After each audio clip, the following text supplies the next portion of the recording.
Les renseignements contenus dans le balado Action rapide sont donnés à titre informatif et éducatif. Ils ne peuvent pas se substituer à l'avis des professionnels de la santé. Si vous avez des questions sur votre état de santé, consultez un professionnel. Les animateurs reçoivent des honoraires à visée éducative d'Altamed ou d'Alliance Pharma pour ce balado. Ils sont donc seuls responsables du contenu de ce balado.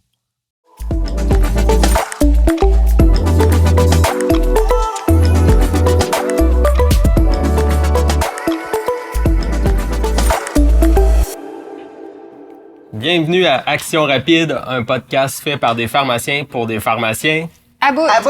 Yes! Je suis toujours en présence de Marie-France Nicole, notre spécialiste de l'organisation de travail. Yes. Et Judith, notre spécialiste et passionnée de tests de laboratoire. Mais je dirais même plus. Passionné de tout. Passionnée de... J'aime bien. Mais de clinique en général, clinique, je pense. Fait que tu n'es pas qu'une simple technicienne de laboratoire. Non. Même si tu as une formation là-dedans. Oui, Quand exactement. Même. Fait que, aujourd'hui, on va exploiter ces connaissances-là peut-être pour des questions à venir. Puis... C'est ça, faut pas t'oublier, toi, Michael, notre pharmacien passionné en gestion. Puis d'ailleurs, avant d'aller dans le vif du sujet de l'épisode d'aujourd'hui, je veux prendre le temps de remercier nos auditeurs. Vous avez répondu à l'appel d'une façon extraordinaire. C'est vrai. Même le téléphone de Judith a fait du feu Oui. après le lancement du premier épisode. Continuez, on aime ça, vous entendre, vous parler. Vos commentaires nous aident justement à améliorer le résultat de ce qu'on vous propose. Fait qu'hésitez pas, là, par la page Facebook, là, c'est le meilleur moyen de nous rejoindre. Ouais. Là. On est disponible. Vraiment. Puis là, tu sais, aujourd'hui, c'est notre deuxième séance de tournage. Je vous l'apprends, là, on tourne à l'avance. Il y a peut-être 2-3 épisodes de sortie en ce moment, puis la réponse est super positive. On est au séminaire Family Prix il y a pas exactement. si longtemps. Puis les gens sont venus nous voir et tout le monde sait que Cockroff est mort. Ça me fait grandement plaisir. Donc, gênez-vous pas pour si vous nous croisez dans des événements. On est par là. Ben, je pense que oui. Le On succès, est attachants le aussi. succès n'est pas monté à notre tête encore. Non, exactement. On n'est pas rendu. Puis, ben, si vous avez des petites questions, ben, on est là pour ça aussi. Exactement. On répond sur la page Facebook, mais on répond aussi en podcast. Fait que, d'ailleurs, aujourd'hui, Judith, j'ai une petite question pour un pharmacien. Oui? Je sais que t'aimes ça. Des Ouais. petites questions pour un pharmacien. C'est un petit peu sarcastique. On aime tous ça, une petite question pour un pharmacien. Surtout à la fin d'un chiffre, après 12 heures que t'es brûlé, puis là, t'entends, j'ai une petite question pour la pharmacienne. J'adore ma profession, mais après une sortie d'hôpital, un ajustement de coumadin qui n'est pas thérapeutique, les petites questions, des fois... Il y a des moments plus opportuns que d'autres. Oui, exactement. Comme aujourd'hui, c'est un beau moment opportun. Je travaille pas un 12 heures, je suis assise avec ma belle tasse Action rapide, zen, prête. On Puis en l'aime, plus, c'est... La vois-tu, Jeff? Yes. Et c'est ça, fait que je suis très, très zen. Et en plus, tu sais, c'est des questions de collègues pharmaciens, fait que c'est sûr que ça va être pertinent et agréable de répondre à vos questions. On va espérer. C'est bon. Fait que là, je me lance avec notre première petite question. C'est en lien avec l'épisode 2.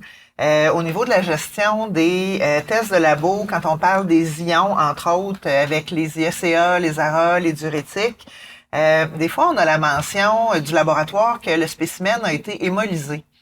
On peut-tu quand même se fier aux résultats dans ce temps-là? Là, c'est pas clair pour moi. C'est pas clair pour beaucoup de gens.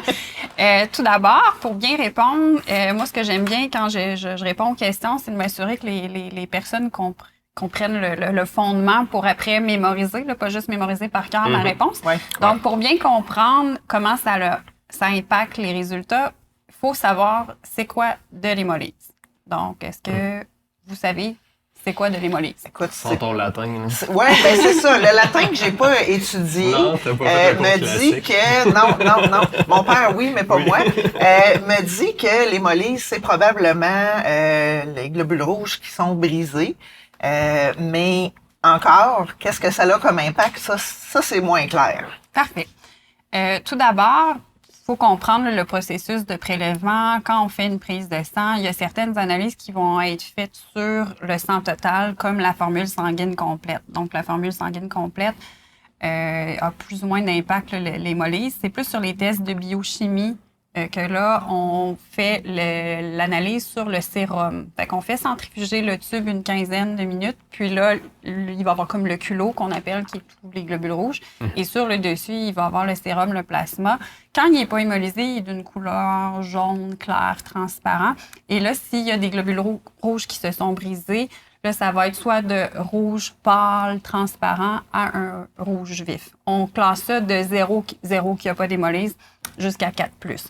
Souvent, à 1+, 2+, on va avoir un résultat. Et là, si c'est trop sévère, c'est là qu'on va avoir juste une petite étoile. Puis là, ça va être écrit le spécimen est hémolysé.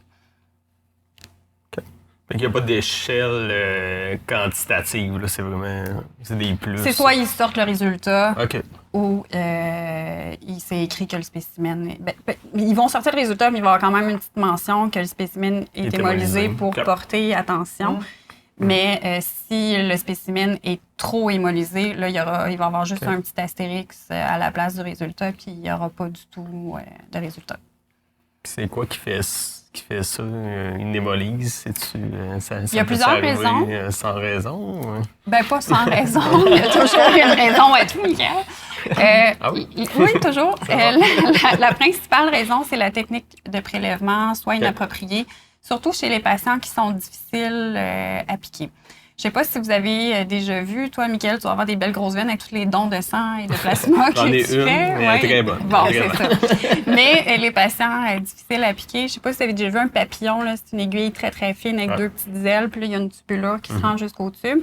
Chez ces patients-là, quand on est obligé d'utiliser cette aiguille-là, même des fois, ça coule pas fort, puis là, ça peut stagner dans la tubulure, le temps est long avant. Fait que ça augmente les risques d'avoir de l'hémolyse. Il peut y avoir aussi, chez les enfants, souvent, on va faire des micro-méthodes. C'est qu'on prend le prélèvement, on met ça dans des petites mini contenants, puis soit au niveau du doigt ou au niveau du pied pour les bébés naissants. On va prélever. Donc, avec cette technique de prélèvement-là, il y a plus de risque d'avoir de l'hémolyse. S'il reste un peu d'alcool sur le bras puis qu'on pique trop rapidement. Sinon, il y a le stockage. Là, si on n'a pas mis ça à des températures adéquates, mettons, le livreur vient chercher les prélèvements, décide qu'il arrête au Tim Hortons, il fait 40 degrés dans le char. Ça se peut peut-être qu'il va avoir une lise des globules rouges. Et il y a aussi les patients qui ont des maladies hémolytiques que leurs globules rouges éclatent d'emblée. Puis, il peut avoir une mauvaise manipulation, soit qu'on a trop agité fort le tube, mais il faudrait l'ajouter quand même assez fort. Ou, une petite anecdote, moi, quand j'étais technologiste médicale, souvent, comme c'est parce que le patient n'est pas piquable, là, quand on appelait sur l'étage pour dire faut refaire le prélèvement, l'infirmière aimait beaucoup penser que c'était de notre faute. Moi, j'en ai déjà une qui me dit « Avouez donc que t'as échappé mon tube à terre. » Mais c'était pas ça la raison. Principalement... Ça pourrait être ça, un tube qui tombe par terre? Ben oui, c'est déjà arrivé qu'on échappe des tubes par terre, mais il n'y a pas nécessairement hémolysé d'emblée non plus pour ça, là, parce qu'on s'entend que ça tombe puis ça reste là. Mais bon, c'est des choses qui pourraient arriver. Puis on m'a dit que ça pouvait affecter le potassium, là. Tu sais, quand on reçoit des tests hémolysés, des fois, on n'a pas le résultat de potassium, là. Fait que comment ça marche, là? C'est quoi l'impact pour le potassium? Ben là, pour répondre à la question, on va avoir recours à vos vieux cours de biologie de première année. Je ne sais pas, Michael, qui est un fêtard, s'y assistait à ces cours, c'est un cours qui manquait en lendemain de veille. Mais comme il est très brillant, je me fie...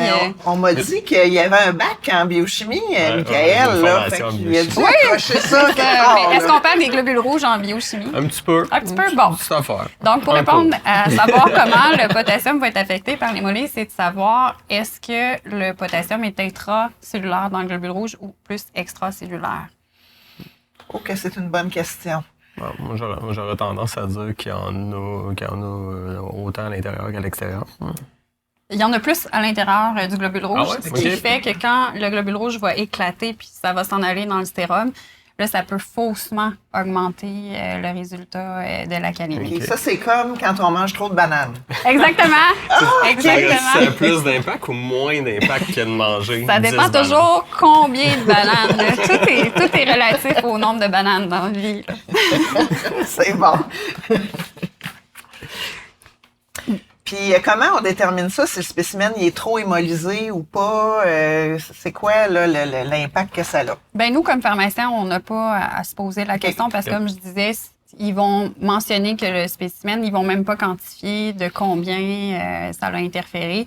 Puis, c'est la compagnie du réactif, dans le fond, au laboratoire de biochimie, qui détermine après un certain degré qui sort le résultat ou pas. Fait que nous, on n'a pas à se poser la question. La seule question qu'on a à se poser, c'est savoir cliniquement, c'est quoi l'impact. Tu sais, quand on parle que ça augmente le potassium, là, je dose mon potassium, je viens d'ajouter un IECA à un patient, je dose mon potassium au bout de 2 semaines, le résultat sort à 5,2. Là, avec une petite mention d'hémolyse. Là, à ce moment-là, c'est de se dire, OK, là, l'hémolyse augmente un petit peu mon potassium. Peut-être que le patient ne serait pas en hypercalémie si c'était pas de ça. Mais admettons, j'ai un résultat à 4. C'est pas pertinent de refaire l'analyse, même si j'ai une mention. Ça va être dans les limites que ça va être pertinent d'aller chercher, soit ça, refaire le test. Oui, c'est ça, de refaire le test à ce moment-là. Tout dépendant du résultat, si c'est limite, mettons 5,2, on a vu qu'il ne faut pas paniquer avec ça. C'est pas nécessaire de refaire le dosage le lendemain. Là, on peut attendre une semaine ou 2 avant de le refaire. OK, c'est bon. Puis, y a-t-il d'autres tests qui peuvent être affectés? On a parlé du potassium, mais y a-t-il d'autres tests qui peuvent être affectés par l'hémolyse? Oui, il y a d'autres tests qui peuvent être affectés. Mais comme je vais avoir une petite question pour vous, c'est à mon tour, je me venge. Selon vous, parce que c'est une vraie question que j'ai reçue d'une auditrice, est-ce que vous recevez, là, il y a une petite mention d'hémolyse, puis souvent, dans le rapport de biochimie, c'est pas mentionné, justement, quelle analyse. Fait que là, elle a reçu ça, puis là, elle dit, OK, je sais que le potassium est affecté, mais est-ce que je peux me fier à ma créatinine? J'avoue mon ignorance, Judith. Même si on me surnomme l'érudite. La réponse, c'est non. Il y a une quantité très, très, très négligeable. Il n'y a pas vraiment de créatinine dans les globules rouges. Donc, fait qu'on peut se fier. On peut se fier. Okay, Oui, c'est ça. On peut se fier au résultat de créatinine. C'est pas affecté ou de façon très, très, très négligeable. Donc, le résultat de créatinine, on peut s'y fier sans problème.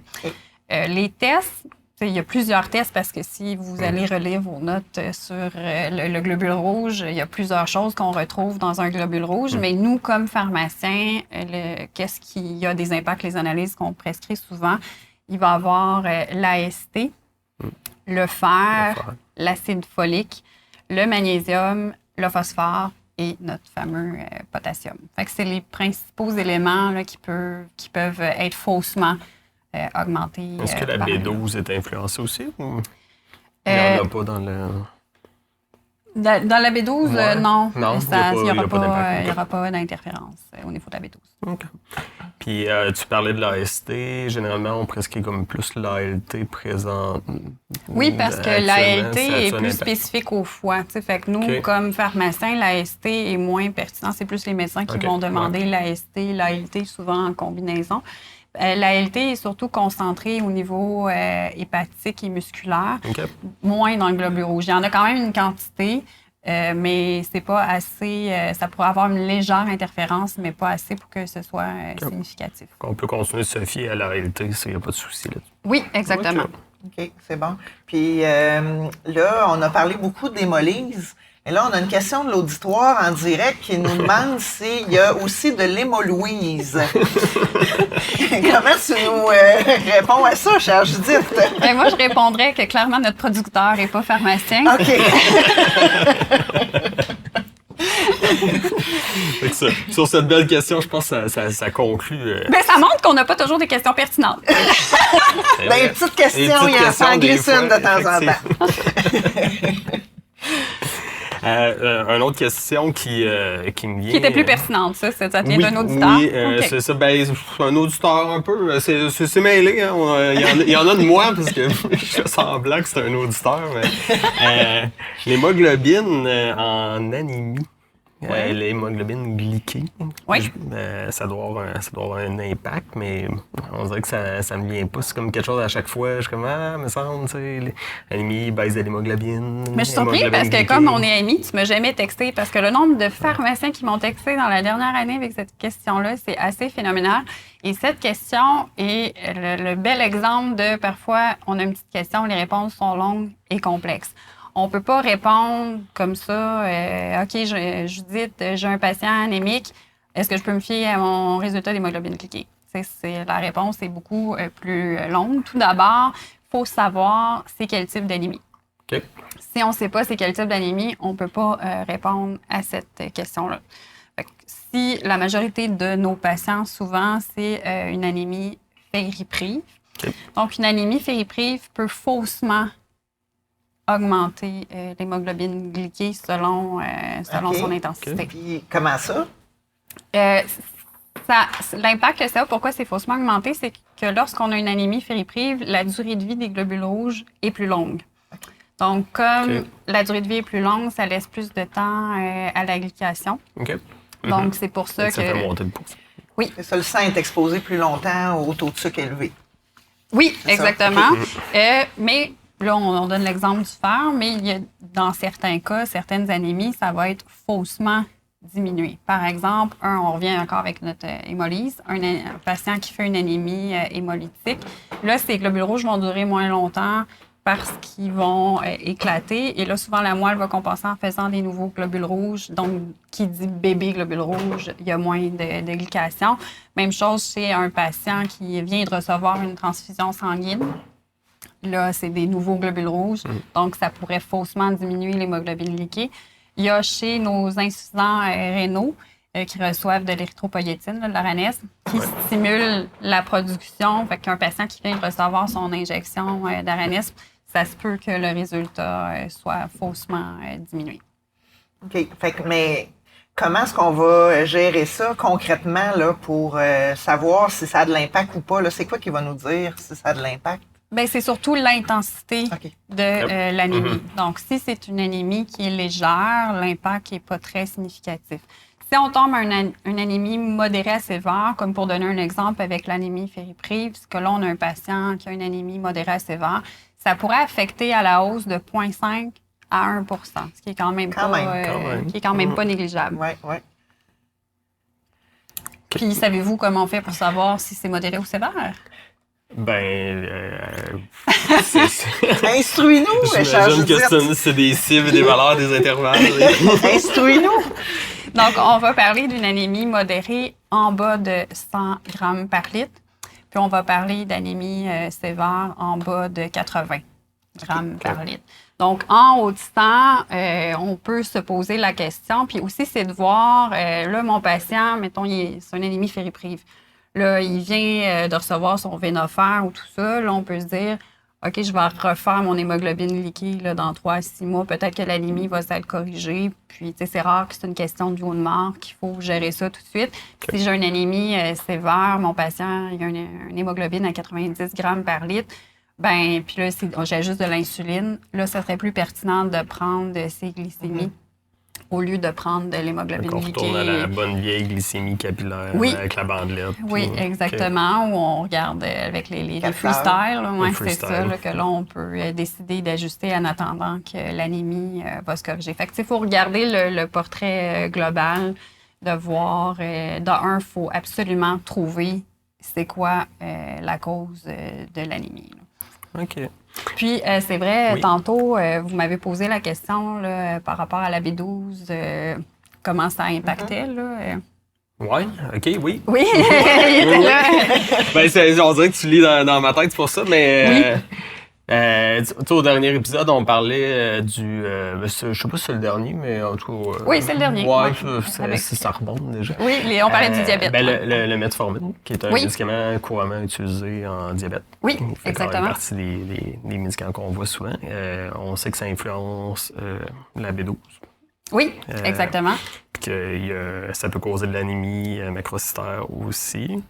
Fait que là, est-ce que ça peut aussi influencer la cible qu'on surveille en diabète? Oui, aussitôt qu'il y a une anémie, ça va affecter. Okay. Mais ce ce qu'il faut savoir avec le manque de B12, vous pourriez retenir en général, aussitôt qu'on manque, que l'anémie est à cause d'un manque d'un nutriment, que ce soit l'acide folique, la B12 ou le fer, la durée de vie des globules rouges est plus longue.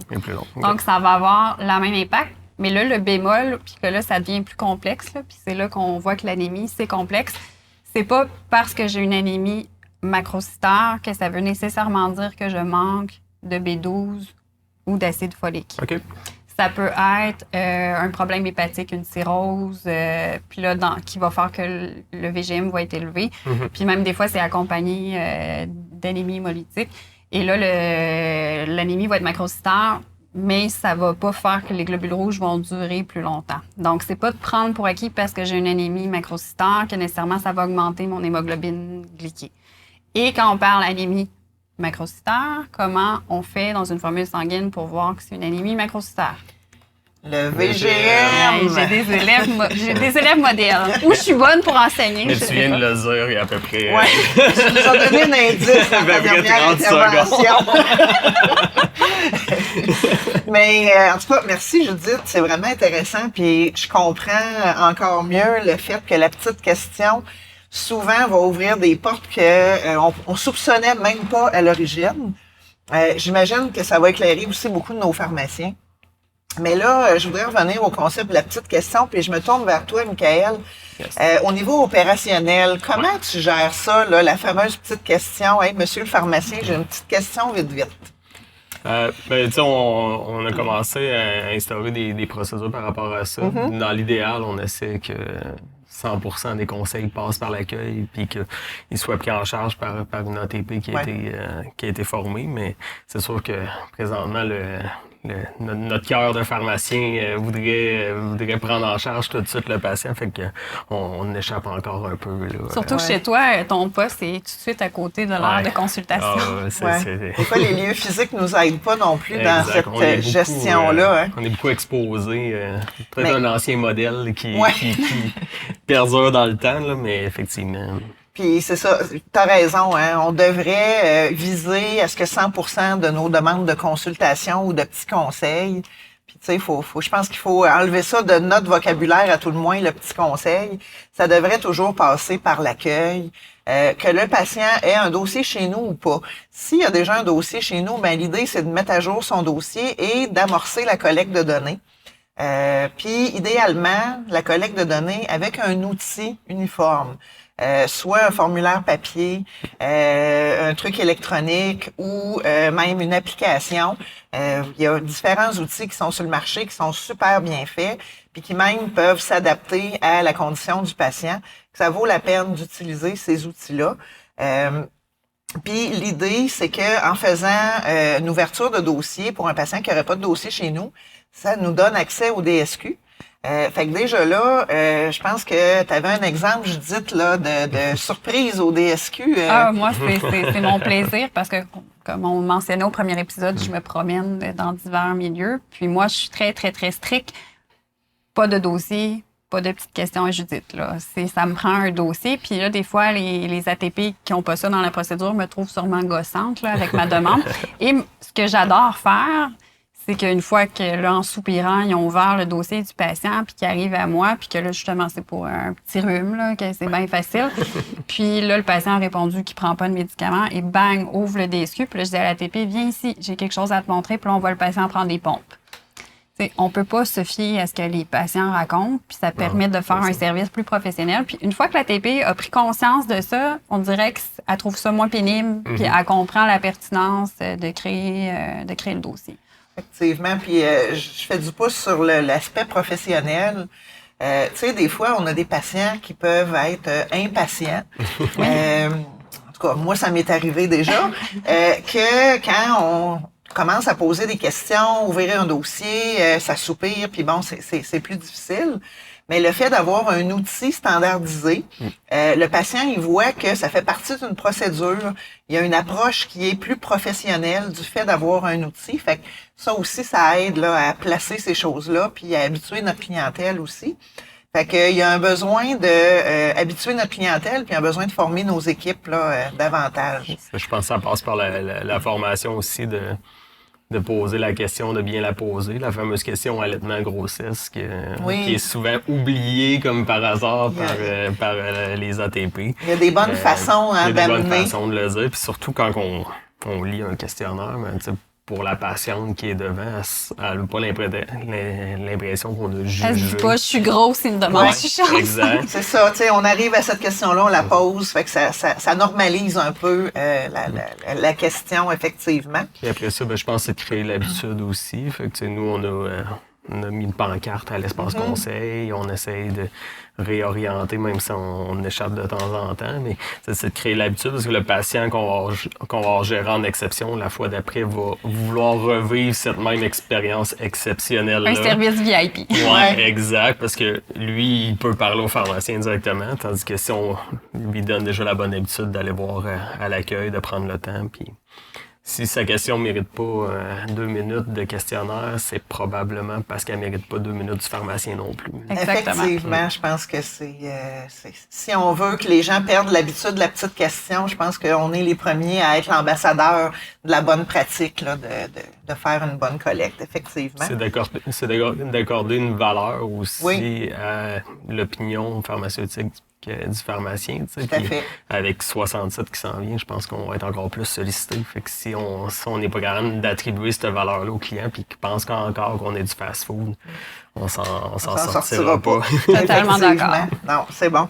Ça ferait le tour des éléments qu'on voulait amener aujourd'hui, mais avant de se quitter, j'ai envie de faire un petit résumé. Oui, le bout préféré des auditeurs. Oui, je pense que c'est apprécié. Oui, j'ai eu beaucoup de commentaires, puis d'après moi, ce qu'ils aiment, c'est qu'ils sont pas obligés de m'écouter. Ils peuvent être dans l'une en conduisant, puis ils arrivent, hop, Marie-France reparle, j'écoute. J'écoute le résumé, fait qu'en 30 secondes, 1 minute, je vais avoir le contenu, mais ça vaut la peine d'écouter l'épisode parce que les nuances sont importantes quand même. J'ai un petit point par rapport à ça, parce que c'est moi qui publie la partie audio du podcast, puis on voit les habitudes d'écoute par seconde. Ouais. Puis les gens sont tannants, mais ils nous skippent au Ah début. C'est pas vrai. Peut-être un petit 10% de différence. On était à 70% de fidélité au début du podcast, puis ça monte à 83 à la fin. Il y a vraiment comme une période creuse que les gens, Ils skippent. ils skippent, mais ils se concentrent sur l'essentiel, puis c'est bien correct. C'est beau, je le prends pas personnel. Ouais, c'est l'objectif qu'on voulait avec ce podcast, d'aller oui. dans le concis, dans le concret. Bon. Fait que parlant de concret, Allez, allons-y, voici la partie qui sera le moins skippée de l'épisode. C'est ça. Fait que je me concentre pour pas dire de niaiseries puis rapporter les paroles de Judith adéquatement. Donc, l'hémolyse d'un spécimen, on a compris que ça pouvait fausser les résultats. Ça peut affecter à la hausse la kaliémie, le dosage du fer, le dosage d'acide folique, l'AST, le magnésium et le phosphore. Parce que c'est tous des éléments qui peuvent se retrouver dans le globule rouge. Si l'interférence est trop grande, finalement, le laboratoire ne nous sortira pas le résultat. Donc, si on a un résultat, on peut quand même habituellement s'y fier, mais en comprenant l'impact que ça a pu avoir, même s'il est minime. Fait que ça, c'était pour la section de l'hémolyse. Au niveau de l'anémie, qui était la petite question qui a donné une réponse infinie, dans le fond, ça peut affecter l'hémoglobine glyquée. Ce que j'ai retenu, c'est que si l'anémie est légère, l'hémoglobine glyquée est moins impactée. On parle d'anémie légère entre 100 et 120 d'hémoglobine. Si, par contre, on a une anémie qui est modérée ou sévère, donc en bas de 100 pour modéré, en bas de 80 pour sévère, là, on est mieux de se fier à la glycémie plutôt qu'à l'hémoglobine glyquée. Puis à l'inverse, les anémies hémolytiques par perte sanguine, ça peut faussement diminuer notre hémoglobine glyquée. Fait qu'il faut faire attention. Puis l'anémie fériprive, puis l'anémie par manque de B12 puis d'acide folique, ça peut faussement l'augmenter. Exactement. Fait que, dans le fond, c'est beaucoup plus clair pour moi maintenant, là, l'impact de l'hémolyse et des anémies. Super. J'espère que ça va être aussi clair pour les auditeurs. Sinon, je recevrai encore des questions. Je suggère de ne pas prendre de remplacement la journée. Le lendemain des sortir. Ouais.